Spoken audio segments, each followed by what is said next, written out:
রাজনগর ব্লকে দুটি থানা এলাকার পুজোর আয়োজকদের সরকারি অনুদান প্রদান।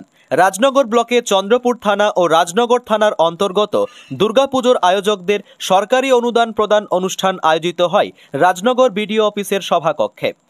মঞ্চে উপস্থিত ছিলেন সিউড়ি বিধানসভা কেন্দ্রের বিধায়ক বিকাশ রায়চৌধুরী, ডিএসপি হেডকোয়ার্টার তৌহিদ আনোয়ার, রাজনগর বিডিও শুভাশিস চক্রবর্তী, রাজনগর পঞ্চায়েত সমিতির সহ সভাপতি পরিমল সাহা, পূর্ত কর্মাধ্যক্ষ সুকুমার সাধু, বিধায়কের আপ্ত সহায়ক দীপক রায়, রাজনগর থানার ওসি তাপস দত্ত, চন্দ্রপুর থানার ওসি অভিষেক ঘোষ, অন্যান্য আধিকারিক, রাজনগর গ্রাম পঞ্চায়েত প্রধান সরস্বতী ধীবর, উপপ্রধান শেখ সেলিম প্রমুখ। মঞ্চের অতিথিরা বিভিন্ন পুজো কমিটির কর্মকর্তাদের হাতে সরকারি অনুদানের চেক তুলে দেন। অতিথি আধিকারিকদের কয়েকজন ও বিধায়ক প্রাসঙ্গিক বক্তব্য রাখেন। অনুষ্ঠান সভাকক্ষের বাইরে মিডিয়ার সামনে প্রতিক্রিয়াও জানান বিধায়ক বিকাশ রায়চৌধুরী। পুজোয় সরকারি অনুদান সহ রাজ্য সরকারের বিভিন্ন জনমুখী প্রকল্পের ভূয়সী প্রশংসা করেন তিনি। বীরভূমের রাজনগর থেকে মোহাম্মদ শফিউল আলম ও বিশ্বজিৎ ঘোষের রিপোর্ট, লোকাল নিউজ। আজকে আমরা রাজনগর থানা এবং চন্দ্রপুর থানা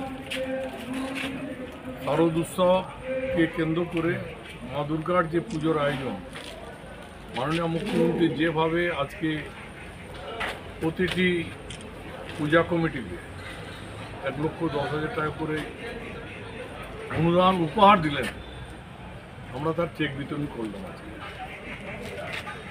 আমরা খুশি যে বাংলায় এমন একজন মুখ্যমন্ত্রী আছেন যিনি মানুষের কথা বুঝতে পারেন।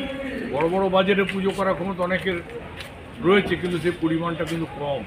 গ্রাম বাংলায় মানুষের অনেক সময় অর্থনৈতিক অবস্থার জন্য তারা কিন্তু অনেক বাড়ির পুজোও বন্ধ হয়ে যাচ্ছে, সার্বজনীন তো দূরের কথা।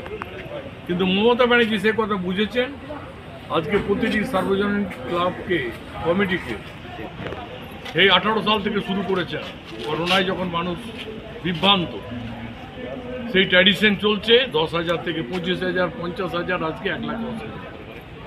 ভারতবর্ষে কোথাও কোনো রাজ্যে এইভাবে কোনো মুখ্যমন্ত্রী এই পুজোকে কেন্দ্র করে বা যে কোনো উৎসবকে কেন্দ্র করে কোনো সহযোগিতা করছেন।